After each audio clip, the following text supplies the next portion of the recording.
আসসালামু আলাইকুম বন্ধুরা, আশা করি আপনারা সকলেই ভালো আছেন। সাথে আছে আমি মোহাম্মদ শাকিল, আর আপনারা দেখছেন রোহান টেকনোলজি। সম্মানিত দর্শক, আজকে আমরা এই ভিডিওটি সাজিয়েছি আমাদের প্রিয় নবী হজরত মুহাম্মদ সাল্লাল্লাহু আলাইহি সাল্লামের কিছু বাস্তব ঘটনা নিয়ে। ভিডিওটি শেষ পর্যন্ত দেখার অনুরোধ রইল। তাহলে চলুন শুরু করা যাক। ইসলাম সম্পর্কে অজ্ঞ থেকে শুরু করে সংশয়বাদী কিংবা আজকের এই নতুন প্রজন্মের মানুষের ধারণা, আমাদের রাসূল সাল্লাল্লাহু আলাইহি সাল্লামের জীবনটা তাদের দেখা গুজবগুলি হলিউড মুভির মতো কিছু একটা। ইসলাম সম্পর্কে অজ্ঞ থেকে শুরু করে সংশয়বাদী কিংবা আজকের এই নতুন প্রজন্মের মানুষের ধারণা, আমাদের রাসূল সাল্লাল্লাহু আলাইহি সাল্লামের জীবনটা তাদের দেখা আজগুবি হলিউড মুভির মতো কিছু একটা। সেখানে গল্পের চরিত্রের মতো প্রিয় নবীর জীবনটাকেও এরা ফ্যান্টাসি মনে করে, কিন্তু বাস্তবতা আমাদের এই হলিউড প্রজন্মের মতো এত ফ্যান্টাসিতে ভরা ছিল না। আমাদের নবী রাসূল সাল্লাল্লাহু আলাইহি সাল্লাম একজন মানুষই ছিলেন। তিনি কোনো জাদুকর ছিলেন না, সব সময় জায়নামাজে চড়ে উড়ে বেড়াতেন না, শুধু অলৌকিকতা দেখিয়ে বেড়াতেন না। মুহাম্মদ সাল্লাল্লাহু আলাইহি সাল্লাম একজন মানুষই ছিলেন। কেমন মানুষ ছিলেন তিনি? তিনি আমাদের রাসূল সাল্লাল্লাহু আলাইহি সাল্লাম, যার আগে ও পরে সমস্ত গুনাহ মাফ করে দেওয়ার পরেও তিনি প্রতিদিন 5 ওয়াক্ত নামাজে শতবার তওবা করতেন। তিনি প্রতি রাতে তাহাজ্জুদের সালাতে দাঁড়াতেন, আর এই দাঁড়ানো এতটাই দীর্ঘ হতো যে তার পা ফুলে যেত। যখন তার স্ত্রী তাকে প্রশ্ন করত যে, আপনার এত কষ্ট করার কি দরকার? আপনার তো আগে পরে সকল গুনাহ মাফ করে দেওয়া হয়েছে। তিনি বিনয়ের সাথে উত্তর দিতেন, আমি কি আল্লাহর কাছে কৃতজ্ঞতা হব না?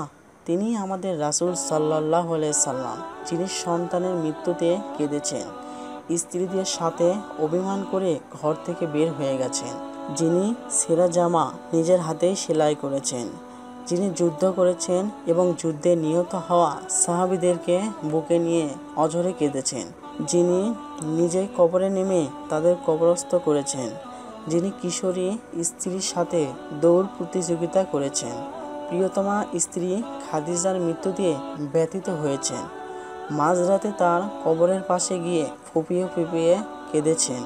তিনি আমাদের মতোই একজন মানুষ ছিলেন। তিনি আমাদের রাসূল সাল্লাল্লাহু আলাইহি সাল্লাম, দিনের পর দিন যার বাড়ির চুলায় আগুন জ্বলত না, পানি আর খেজুর খেয়ে মাসের পর মাস চলে যেত। ক্ষুধার্ত সাহাবী এসে ক্ষুধার জ্বালায় নিজের পেটে পাথর দেখলে তিনি নিজের জামা খুলে দেখাতেন তার পেটে এর চেয়ে বেশি পাথর বাঁধা। যিনি এক তরকারি বেশি দিয়ে আহার করেননি, যার ঘর ছিল মাটির, বাড়ি ছিল খেজুরের ছোবলা। আল্লাহর কসম, তিনি আমাদের প্রিয় নবী রাসূল সাল্লাল্লাহু আলাইহি সাল্লাম, যিনি বদরের প্রান্তরে অল্প কিছু সৈন্য নিয়ে বিশাল শত্রুদের মোকাবেলা করেছিলেন, যিনি তায়েফের প্রান্তরে পাথরের আঘাতে ক্ষত বিক্ষত হয়েও আল্লাহর কাছে হাত উঠিয়ে বলেছিলেন, হে আল্লাহ, তারা অবুঝ, তুমি তাদের ক্ষমা করে দাও। তিনি আমাদের রাসূল সাল্লাল্লাহু আলাইহি সাল্লাম, যিনি তার পিতামাতার জন্য দোয়া করার অনুমতি পাননি, যিনি মৃত্যুর সময়ও অবচেতন অবস্থায় বারবার বলে যাচ্ছিলেন, উম্মতি উম্মতি উম্মতি। সাহাবীদের সাথে চলতে গিয়ে তিনি কেঁদে উঠলেন। সাহাবীরা কান্নার কারণ জিজ্ঞাসা করলে তিনি বললেন, আমি আমার ভাইদের জন্য কাঁদছি। সাহাবীরা জিজ্ঞাসা করলেন, ইয়া রাসূলুল্লাহ সাল্লাল্লাহু আলাইহি সাল্লাম, আমরা কি আপনার ভাই নই? তিনি জবাব দিলেন, তোমরা তো আমার সাথী। আমার ভাই হলো তারা যারা আমার পরে আসবে এবং আমাকে না দেখে আমার উপর ঈমান আনবে।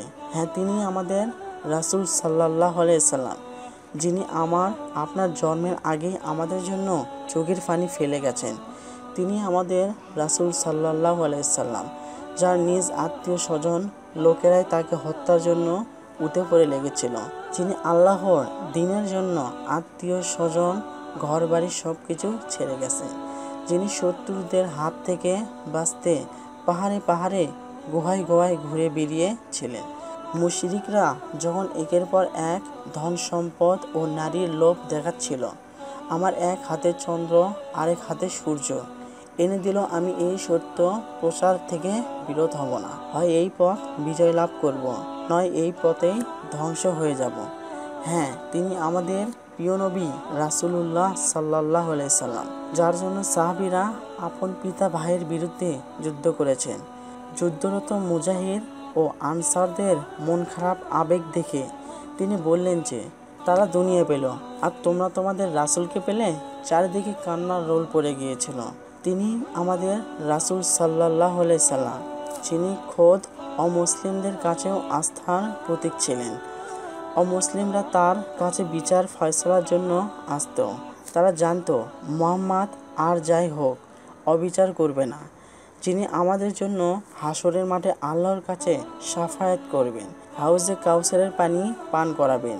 তিনি আমাদের রাসূল সাল্লাল্লাহু আলাইহি সাল্লাম। কিন্তু সে প্রিয় নবীর সাথে কি আমরা ইনসাফ করতে পেরেছি? আমরা কি তার প্রতি আমাদের হক আদায় করতে পেরেছি? আমাদের সন্তানরা আজ কাদের দেখে বড় হচ্ছে, কাদেরকে রোল মডেল বানাচ্ছে? কোথায় আজ প্রিয় নবীর সুন্নত, আর কোথায় নবীর আদর্শ? আমাদের প্রজন্ম আজ প্রচার, আচরণে, পোশাকে, আশাকে কাদের অনুসরণ করছে? তারা অনুসরণ করছে টিভি তারকাদের, যারা জাহেলিয়াতের পথে সর্বদা আহ্বান করে। আমাদের সন্তানরা আজ গ্যাংস্টার হতে চায়। নিজের মা বাবাকে তারা কুপিয়ে মারে। তারা নিজেদের জীবনকে উপভোগ করার জন্য নিজের পিতামাতাকেই হত্যা করে। কিন্তু কেন তারা রাসূলকে অনুসরণ করতে চায় না? কেন তারা রাসূলকে আদর্শ বানাতে চায় না? কারণ আমরা আমাদের প্রজন্মের কাছে সেই মানুষটির জীবনী তুলে ধরতে পারিনি। রক্ত, ঘাম, অসুরময় সেই জীবনটা পড়ে আছে অযত্নে, অবহেলায়। তাই আসুন রাসূলের আদর্শকে ছড়িয়ে দিই সবার মাঝে, প্রজন্ম থেকে প্রজন্ম। আসুন প্রিয় নবীর প্রতি আমরা আমাদের হক আদায় করি। সাল্লাল্লাহু আলাইহি ওয়াসাল্লাম। সম্মানিত দর্শক, এই সত্য ঘটনাটি আপনাদের কাছে কেমন লেগেছে তা আমাদেরকে কমেন্টস করে জানাবেন। ভিডিওটি ভালো লেগে থাকলে একটি লাইক দেবেন এবং আপনারা সবাই ভালো থাকবেন, সুস্থ থাকবেন, আমাদের সাথে থাকবেন। এবারের মতো বিদায় নিচ্ছি। আল্লাহ হাফেজ।